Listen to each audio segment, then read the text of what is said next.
So the dating, it's like, okay, well, you're going to deal with crazy girls. You know, you're going to get over the mindset of like, you have to chase every woman. You're just going to realize some of these women are batshit crazy.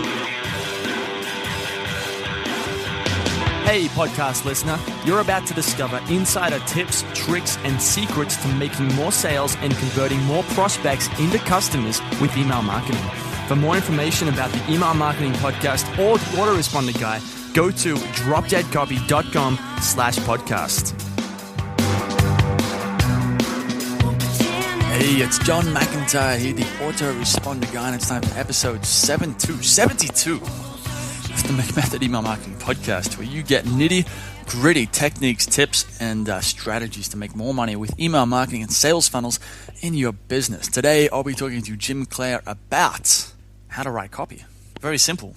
Now, Jim, the reason he's a very interesting guy is he wrote the copy for Tower of Badass, where he was the main copywriter, the head copywriter for the Tao of Badass. I think I meant to say it like that, the Tao, which used to be the biggest product on ClickBank in terms of sales. So they were doing a huge volume of sales in their heyday, and they're still very big. And Jim was their copywriter. So he's had some experience with very big products, and I thought I'd grab him and bring him onto the show and pick his brain on how to be a good copywriter. And I think upsells.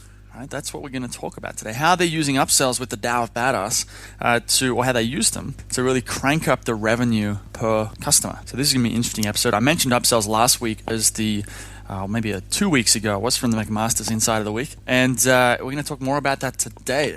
So if you listen to today's episode and you don't go and create an upsell for your business, then something's up. You got to get started. If you don't have upsells, you need to go and get some. Now, to get the show notes for this episode of the Email Marketing Podcast, go to themcmethod.com/72. Now, I've got the McMasters Inside of the Week now. What I've got written down here in front of me in my little text editor says testing, testing, testing. Now, the reason I say this is I'm learning a lot right now because I've got a campaign running with some Facebook traffic. And what's blown me away is how much testing is involved in just making something make money. Okay. You need to test stuff. You need to test if autoplay on the video sales letter works. You need to test your prices. You need to test which headlines work, right? It's all well and good for me to sit on here and say, well, you should do this and you should do that. And you're going to listen to all the, internet marketing gurus out there who tell you what you should do with your business. But at the end of the day, you need to adopt what you might call the testing mindset, which is a thing where you take your emotions out of your business, take your emotions out of your sales funnel. Stop, riding the emotional roller coaster, which is easier said than done. But you got to do it and adopt that idea, that feeling that you're a scientist. You're an Albert Einstein, and when you approach your business, when you approach your sales funnel and how to get more customers and all that, you're looking at a formula. You have a hypothesis. Well, maybe this will get me customers. You go and test it. And if it doesn't work, and this is the thing, a lot of the time it won't work, right? And then you haven't failed. You haven't messed up. What you have to do now is you think, okay, so we tried that didn't work. What else could we try? The same way Albert Einstein might, mess around in his, in his apartment or in his house, wherever he, tinker around with his experiments to figure out what worked. Now, a great book to put you into the right headspace for this is Scientific Advertising, and it's a great read. It's a must read, really, for anyone doing marketing or copywriting, because you have to understand that there's not an ultimate formula. No one can give you a product that's going to give you a magic bullet or just a whole system that's just going to work when you plug it into your business. It doesn't work like that. You're going to have to test. Okay. Now, I've been talking about this in McMasters on some of the training webinars and in the forum, that testing is extremely important, that you have to have this scientific mindset. Okay. Now, McMasters is my private training community where you can learn more about email marketing, the McIntyre method, which is a 4-week training program on how to write autoresponders. There's a forum where you get access to me. There is monthly webinars. We go through training, what I'm doing in my business, how things are changing, and how you can grow your business too. So that's McMasters. More about that at themcmethod.com/McMasters. Now, we've got one review here. This one is from Jesse Moskal. This is a long review. I like long reviews. 5 stars. Terrific podcast. Super information. John has been sending me emails every day for a long time. I send emails every single day. He is a razor-sharp marketer, practices what he preaches, and does a terrific job interviewing. I'm always disgusted when I hear a podcast host drone on and on about themselves, stuttering and repeating what their guest has just said with no question in sight. John will do none of this. He's a smart guy. Obviously, he lives in beautiful Thailand. And you'll do well to get into his sphere of influence. I'm a relatively new copywriter, but have gained immensely since I started following the Autoresponder Guy. Great job, John. Jesse, thank you for the review. I love reviews, and I especially appreciate the time you took to write a lengthy review. I appreciate it. Now, if you want to leave a review for this show, you can go to iTunes. It's a little bit clunky, that interface. Search for McMethod or the Email Marketing Podcast. Hit me up with a review and I will read it out on the show and we'll all get famous. Now, that's it from me for now. We're going to get into this interview to talk about Jim Clair, about upsells and how you can make way more money from your sales funnel. It's John McIntyre here, the autorespondent guy. I'm here with Jim Clair. Now, I found Jim on Facebook. I was clicking around through random Facebook groups for copywriters and marketers, and Jim pops up, and I noticed that he was the one of the copywriters, or the copywriter for the Tao of Badass, which is what used to be the biggest product on ClickBank. It's one of the biggest dating products. It teaches men, obviously, how to pick up girls. And they've done some really, they had like a killer VSL, which Jim might mention in a minute, that they did. And they've just done a ton of interesting stuff. And I thought, I keep hearing, friends keep mentioning the Tao of Badass as just having a sick funnel and sick copy. So I thought, why not get Jim on the podcast to talk about what they're up to and what they've learned, especially in relation to upsells. So we'll talk about that in a minute. Jim, how you doing? Good. I'm doing. Thanks for having me on here, John. I'm glad to be here. Good to have you on the show, man. One thing I just mentioned before I hit record was that you and me, we've got this. It's kind of it's like the copywriter. Like, I don't know how many years into it. I've been doing this for two years, maybe 2.5 years. And so it's fun to talk to someone who's kind of been on like a similar journey. It's just like, you got something in common, like both writing copy, both writing it out by hand, both reading the books, and it's just different, I usually speak to people who are just way, they're just, gurus like John Carlton or Perry Marshall who are, a few years off yet. Yeah. No, it's been quite a journey, for sure. I started out with Dow. I have a long background in car sales, and it's funny you mentioned upsells, because my favorite thing to do in the car business was it's called F&I, or finance and insurance, and that's really where you're upselling them. Someone just bought what they think to be a $30,000 car, and then you have to stare them in the face and somehow just squeeze a ton more money out of them. Especially with new cars, since regardless of what people think, most new cars don't have a lot of markup, so it's on the F&I guy to upsell them. Okay, well, we'll get into the upsells in a second, but I gave people a quick little intro. You want to give people a bit more about who's Jim Clair, and I guess a quick little thing on what have you done and what are you doing right now?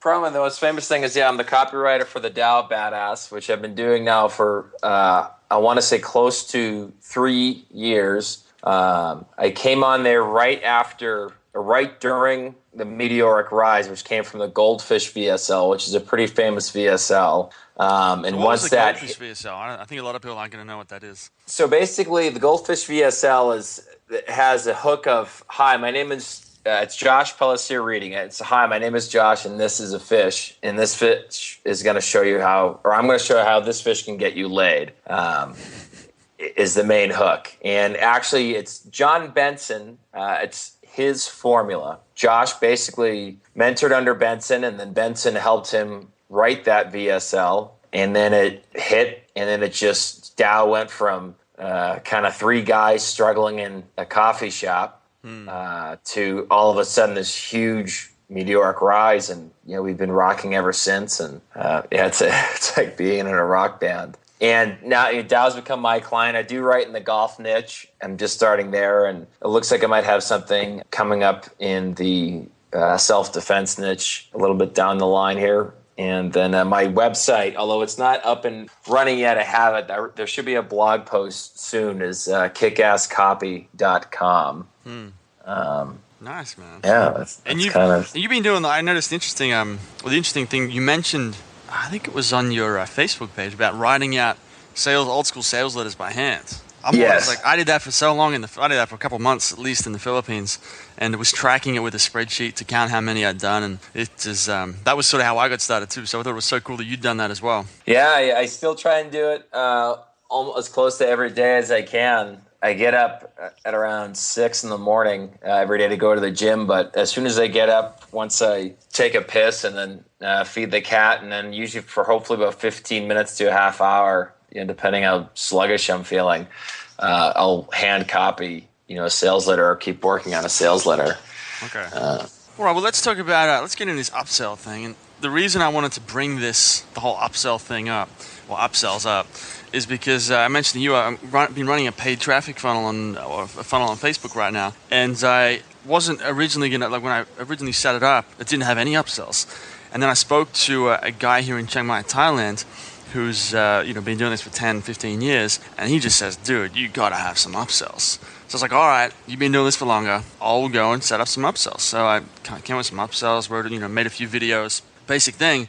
And so, I mean, super basic. My setup was like, I was not using one-click upsells, which is, I was sending people to PayPal for the first product. They were coming back, and then they had to go, and if they took the upsell number one, they had to go back to PayPal and keep doing that to keep buying the upsell. So super ghetto, and then forcing people to sign up via an AWeber form every single time they bought another product. So I made them jump through so many hoops and created so much friction. But when all was said and done, the upsells made up more than 2/3 of the revenue in that sales funnel.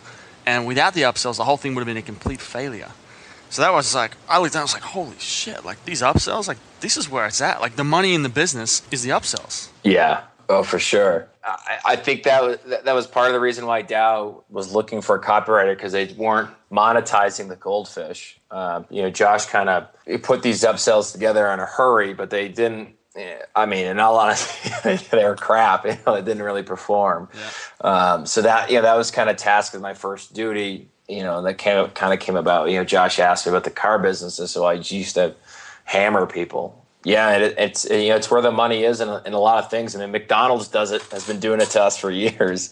Would you like fries with that? Right. So an upsell, just in case a listener doesn't know, an upsell is when you go to buy something. It could be anything, like a McDonald's burger or whatever, and then immediately after you buy that, you're asked if you want to buy another thing. So at McDonald's, it's like, well, you buy a burger, like, do you want fries with that? Do you want a drink with that? With a product like, I don't know what the upsell is for Dow of Badass, but it'd be like you buy the main product, and then afterwards they'd sell you like an ebook on the 10 best pickup lines for another $50.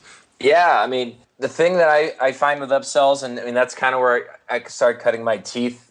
Started trying to beat my own. A lot of it depends on the angle you take on it to really make them successful. Okay. So what do you mean by the angle?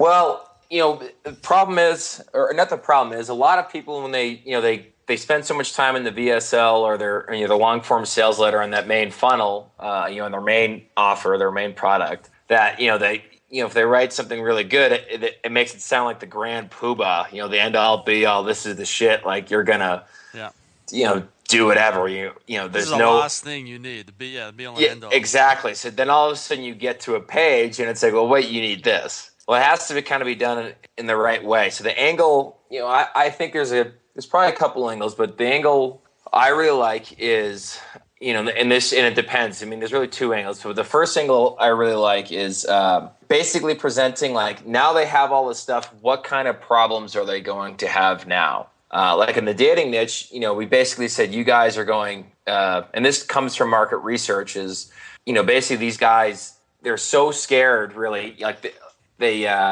get this product, now they can talk to girls. In reality, they're just hoping for numbers. And so these guys who get the product, in their mind, they don't think they're going to have girl problems. So now it's like, okay, they get out this, they get the Dow of Badass, or they get this product, they're going to have all these great new things happen to them. But now it's like, wait, you guys haven't dealt with this before. So I took it as the angle as like, what kind of new problems are they going to have? Yep. And obviously it's kind of done in a copy thing, but this is kind of like if you're a content creator, it's kind of where you put on the coach's hat. Like if they lose a ton of weight, well, what the problem might be, what's their new problem going to be? And you have to handle that. And this upsell is going to handle that. So the dating, it's like, okay, well, you're going to deal with crazy girls. You're going to get over the mindset of like, you have to chase every woman. You're just going to realize some of these women are batshit crazy. So how do you deal with crazy girls? How do you deal with, multiple girls?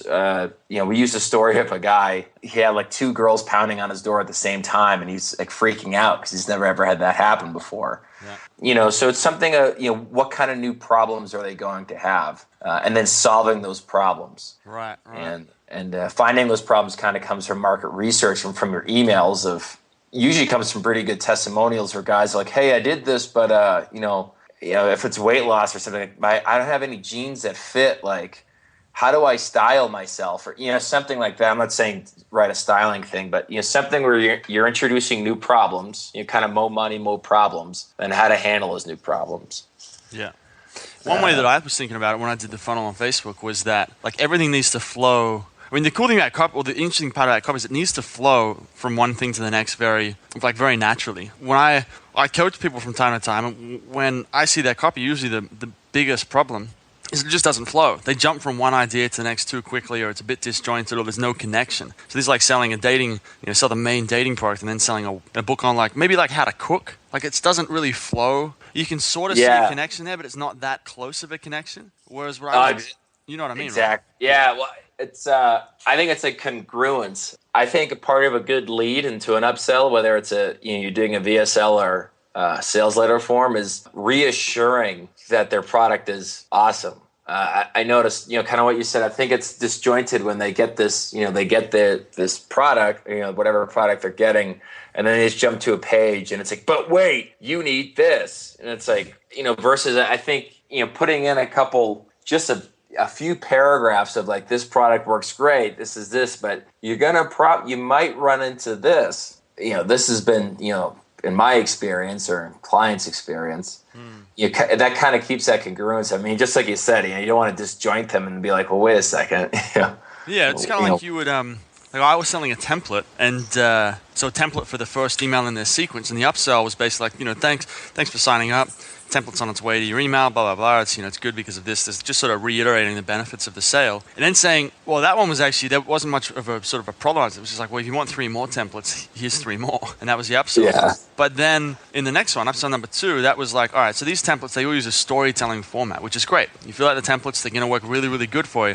But what about this? What if you want to write your own templates? What if you want to come up with your own ideas and your own stories? Because right now, these templates aren't going to teach you anything. So you don't actually know how to do it yourself yet. That's why you need to learn how to tell stories, and that's where my new product, my other product, Stories That Sell, comes in. So it's kind of like you have that lead in that pre-frames the upsell. Yeah, exactly, and staying congruent across the board. Yeah. It makes them way more interested, at least in my opinion. But one thing I've noticed that with email marketing is when you're trying to position the pitch at the end of the email. The whole idea of the email is all you're doing is pre-framing. All you're doing is like thinking, what thoughts do I need to inject into someone's head so that when I introduce the idea of the product, they're going to receive it favorably. Yeah, that's a great way of putting it for sure. I gotta keep in that conversation in that head. Yeah. So tell me about like what happens on. Let's say like I go and buy the Tao Badass, or I keep calling it the Tao, but I know it's the Tao. But anyway, it's the Tao. So let's say I buy that product, or I buy a golf product, or I buy a product that you've written copy for, and then you've created a whole bunch of upsells. I go to PayPal or I go to Pay, and then I go after PayPal. What happens? Well, do you send me to a page with a video on it? Yeah. Or text on it, or both? Yeah. So I did. We tested a couple of ways, and we found when you get the Tao, and after you pay for it, it lands on a VSL, and it's told from a student's perspective. It's a VSL, or a VSL plays, and then underneath is bullets, and the offer again. And it's the exact same thing that's said in the VSL. We tested a couple different ways, and this way works best for us. And so basically, it's a student. It says, hi, it's Brad here, and basically he reassures him, like, I'm really glad you're here, and yes, that the things do work. Like I was, so it's a very, very small story, because going after the low hanging fruit, and it's a very small story. Like I was a nerd, and I couldn't do well with women, and I went with Josh's thing, and it was absolutely incredible. But the issue is that I all of a sudden had these problems I never knew would exist. And, most of our clients, we noticed this when they first got this, they never knew they existed. So Josh created what's called the Advanced Coaches Prep Course. And then it goes into, it's like, here's what you're going to find, because here are some of the common problems you're going to hit. And then here's what you're going to find inside. So it kind of gives a little bit of the fear, like we see what happens if you run into a gold digger, because we had guys worried about a gold digger, which it's just funny, because generally guys worried about a gold digger are driving like a 97 Honda Civic. Working, it's really bizarre. Yeah. So it goes into kind of what kind of problems they're going to run into and how this course is going to handle it, and then the guarantee and stuff. And so a VSL plays, and then underneath it is the bullets that I mentioned, or a pretty good stack of bullets, and then the offer, same thing. So if they watch the whole VSL and read it, they're going to see the same thing, and then the guarantee, and there's a bunch of buy buttons. I mean, I don't want to make it sound like it's all buy buttons, but there's one right below the VSL to handle low-hanging fruit, and there's one right at the end of the bullets, and there's one at the end of the offer, and there's one at the very, very bottom of the page. And so when you click down, let's say I click that one beneath the video, does that cycle me down to where the offer is, or does that take me to the payment form? It takes you to the payment form. And I have to re-enter my details, or are you guys doing one-click upsell? It's already, I think it's already coded in, so it just adds to the order. Yeah. And then obviously underneath the buttons are like the no thanks, I think I'll pass on this, and I understand I'll never see this again. Yeah. Very standard stuff. And then it goes to another upsell after that is how we have, but actually we're going to swap that upsell, or we're going to test that upsell against an entirely new product here pretty soon. Okay. Yeah. Interesting. So you got the main product and then 2 upsells. Yeah, and then obviously it goes to the downsells, and the downsells basically, if you click off it, it just goes to like the bullet form. You say, hey, just in case, here's kind of some of the problems you're going to run into, and here's what just in case, here it is again. And it kind of reassures, like, we know that you're probably going to be able to handle a lot of issues with women, but so you may or may not need this. But you just might want to take a gander in case you're worried about one of these things, and then it just goes down into the bullets again, and then another buy button, and it's kind of the same thing on the last upsell. Okay. Yeah. Okay. And so, all right. So let's just to summarize all that, we've got the main product. You buy that. You go to PayPal. You come back. You go to a page which has a video and text on it, and that's basically for upsell number 1. And if you buy that, you go to upsell number 2. Now, if you don't buy it and you click no, that'll take you to the downsell. So the downsell is like, let's say you just offered something for $50. So you downsell them to offer them something a little bit smaller for $30 because maybe the price was the problem. So you downsell them. And is the downsell page the same as the upsell page with the video and text and all that? No, there's no video or text. It's just the bullets. And it's just like I said, it's the price difference. I think we offer, it's just payments. Yep. It's price difference, but wait, you want to make sure you don't miss this. And then it's the bullets again, like just in case here again, that way, because at that point they're kind of just skimming. They're not that, they're just like, get me the, I don't know if I want this. So we're just hoping that one of the bullets catches them. Yep. Or a few, but, and then it's kind of the same thing on the next one. The last one is just a sales page. It's very short, because we think if, kind of what we've done, the shorter ones seem to be handling the low-hanging fruit more. By that point, if they've agreed or not agreed, but hopefully they agreed, we kind of go on, if they agreed, they're already kind of pre-qualified, so we don't need to spend, a shit ton of time trying to sell them, because I think that kind of has the reverse effect at that point. Yeah. So it's just a quick thing of what it is. It's more of a hand-holding thing, which is actually the other angle. Like here's the VIP, we're going to hold your hand. And it's a hand-holding thing. For us, it's on confidence, which is oddly very tough to sell in the dating space. So we sell, you're going to hand-hold it like you're going to look deeper inside yourself. So we're kind of speaking the language of that client, the guy who's already buying all that stuff. And that kind of comes from just research, really, like your own, a lot of it from daily emails, like understanding how they respond back. And the good clients tend to be curious about confidence. Yeah. They read the book and they're like, man, like I never realized, how I was a doormat for all my life. Like, this is really interesting. Do you have anything else I can figure on this? So I just kind of use that language on the third upsell of, here's what you're going to find. So it targets that guy who is most likely, after he reads a couple of chapters of the book, probably when he gets it that night, is going to be like, okay, well, I want to work on confidence. So we're targeting him before. Okay. Yeah. Okay, I liked it. So if someone's listening and they wanted to implement this, the basic idea is that you got their product, whatever that happens to be. And this could even be a service product. You could be selling, a 10 email autoresponder sequence. You could be selling a kitchen, a commercial kitchen for $40,000 or whatever. The point is that after that purchase happens, you can make another offer. Now, if you're doing something with like the Dow Badass, you've got, you're going to be using this with web pages. So they go to PayPal, they come back. And if you're using sort of an advanced or a good checkout system, you can make it a one-click upsell, which is where when they click that buy button, so when they buy the first product, it says the order's complete, but it hasn't processed yet. And then they go to the upsell page, and then if they click the buy button, it'll just automatically add it to their order. And then 10 minutes later or half an hour later, when they've left that page, the credit card will be hit with the charge of the original product plus however many upsells you've got. That's a one-click upsell. So someone can do this with a web page, or you could be selling like a commercial kitchen, and someone comes in and like, all right, I'll take this commercial kitchen. And you're like, well, how about, do you want these, $10,000 taps? They're great taps. They've got a lifetime guarantee. And how about this floor mat? And how about, just all these random crap, which is good. It's got to solve someone's problem. It's kind of like, it can't be random crap that no one wants. It's got to be stuff. This is drilled into me recently with, I read out, Ryan Holiday?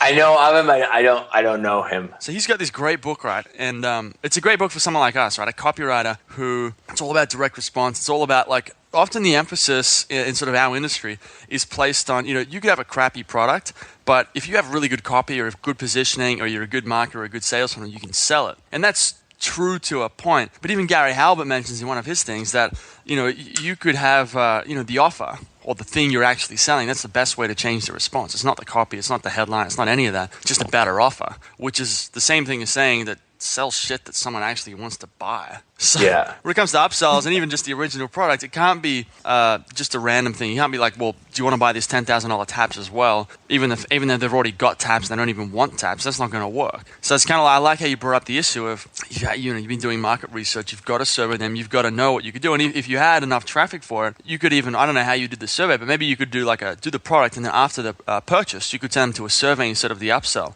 at least initially, to sort of gather some data on what's the next thing they want to buy. Yeah, exactly. And it also, it comes from, if you have your product, the feedback that you get from it. Like, our second upsell, which the one that is going right now is absolutely crushing. And a lot of it just came from, where it's trying to, for a while, is you're trying to crack the code of, okay, these, the VSL is so strong, it makes it sound like they're just going to stare at a girl and get, and then get it on. So, how the heck are we going to do this? And so I just, kind of was just doing research and, we're looking at the replies back to Josh, looking at the testimonials. And then on the testimonials, that's when it hit me. And also, I got to give credit. I don't know if you've heard, but I was in a mastermind with Ben Settle and Andre Chaperone and Ryan Levesque and Jack Bourne, and they gave me they kind of planted a seed in my head, and I went back and then all of a sudden I kind of found some of our top guys with these crazy problems that they never ever experienced. Like all of a sudden they go from nerd and now they have two girls pounding on their door at night, and he already has a girl inside, and these two girls outside don't know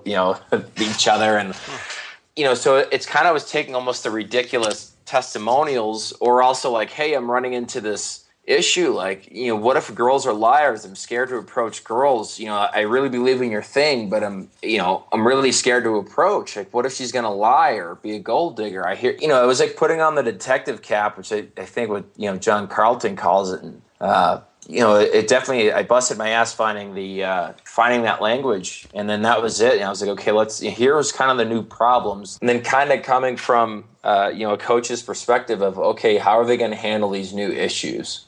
Yeah, and that was what hit for us. Okay, so I like that. Sorry, I mentioned the book that it was funny, I was about to mention that book, then didn't actually mention it. It's called Growth Hacker Marketing by Ryan Holiday. And he calls it, in the startup industry, he talks about how, like with Airbnb and with Dropbox and Uber and these companies, they never started out as the companies that they are today, worth billions of dollars. They started out with they were servicing a tiny market. Like Airbnb was an airbed and breakfast for conference attendees who didn't want to stay in the conference hotel. I think it was how it started.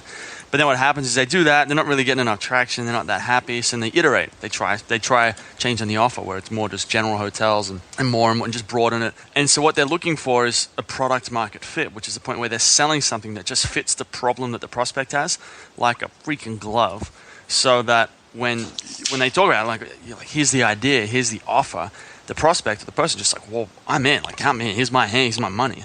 So what you're talking about is using this research and these testimonials and this stuff to just drive products. Because it's kind of like, you don't want to sell just randomized. Like, you can't sell. A lot of people think it's come up with a product and then go find a market to sell it to. But it's the other way around. You find the market, find out what they want, and then you think, well, what would they want to buy? What problem are they? What problem would they love to spend money on to solve? Because they've got problems that they're not going to spend money to solve. They're just not urgent enough. But you need to find out what problems they have that they are willing to spend money on. Exactly, and sometimes you have to create a product to that. Instead of trying, just like you see, you can't stuff something down their throat just because it's the only other product you have. I mean, sometimes you just got to suck it up and create it. I mean, the easiest way, if you don't have it, is to do a really VIP hand-holding thing where they have access to you. Yeah. That's kind of one of the golf offers I'm with. It's really just starting out. It's a complete opposite of Dow. We have like 100, couple thousand guys on our list, and these guys have, they're literally just at ground zero, and so they don't have a product. So the upsell that we have is a hand holding thing. It's it's access to the pro. You're like, wow, you have access to the guy. You get swing submissions. You get access. He's going to hold your hand. He's going to formulate a plan for you. If you feel like you don't want to necessarily go it on, you can go it on your own with your program. But if you want a little bit more, you're going to have full on access to the actual creator. We make it sound like the shit, and it's a hungry market. Like, okay, I got this. Like, I want access to this guy. Like, how do I get him? And so we're going to give you a little bit more of a step by step hand holding upsell. Good old golf market. Yeah. Versus because they didn't have anything, so I wasn't going to be like, well, you could buy legal pads for, or something that doesn't make any sense, like golf socks or something. But it's something. I mean, like, there's just, like I mentioned with my sales funnel that I've been doing on Facebook. Like, it's the upsells could be. Because usually you might have, I'm selling like a $17 product and then going straight to a $50 and then $100. So I'm jacking up the price with each upsell. So what happens is all the money comes in on those upsells. So it's like, even if you don't have any products to sell, it's worth just slap something together. And the point is, it doesn't have to be the most beautiful thing in the world. It just has to solve a problem that someone wants to solve. Exactly. So. Yeah. Cool, man. All right. Well, we're right on time here. Before we go, though, I know you mentioned that you're not sort of taking VSL clients. You're all booked up, which is great. But if people want to learn more about you, or maybe even send you an email and get in touch, or get on your waiting list, or maybe even start a waiting list, where's the best place for them to contact you? Go to your website at kickasscopy.com, right? Yeah, so at kickasscopy.com, it's not up and running yet, so it should have a blog post soon. But if you want to find me, right now, and I'll probably make an announcement, I'm on Facebook, would probably the easiest. So instead of sending to a dead link, but and it's just facebook.com/ and it's the Jim.Clair Clair.9. And on there, I'll probably keep people posted when my Kick-Ass Copy's up and running, which should be hopefully a blog post should be coming in a couple of days anyways. But actually should be up and running hopefully soon. This episode will go live in say 6 weeks, 7 weeks. So by the time this is up, your website should be up. All right, well, yeah. So kickasscopy.com, I think it's the / blog should be up and running by then. Should be up and running. Yeah, or you can stalk me on Facebook or something. Sounds good, Jim. Man, really appreciate you coming on. This has been good to have you on the show. It's been great, Johnny. I appreciate you having me on. Hey everybody, thanks for listening. If you want to discover more insider tips, tricks, and secrets about driving sales with email marketing, sign up for daily email tips from the autoresponder guy. Go to dropdeadcopy.com/podcast. Sign up, confirm your email address, and I'll send you daily emails on how to improve your email marketing and make more sales via email. You'll find out why open rates don't matter and the 7-letter word that underlies all effective marketing and much more.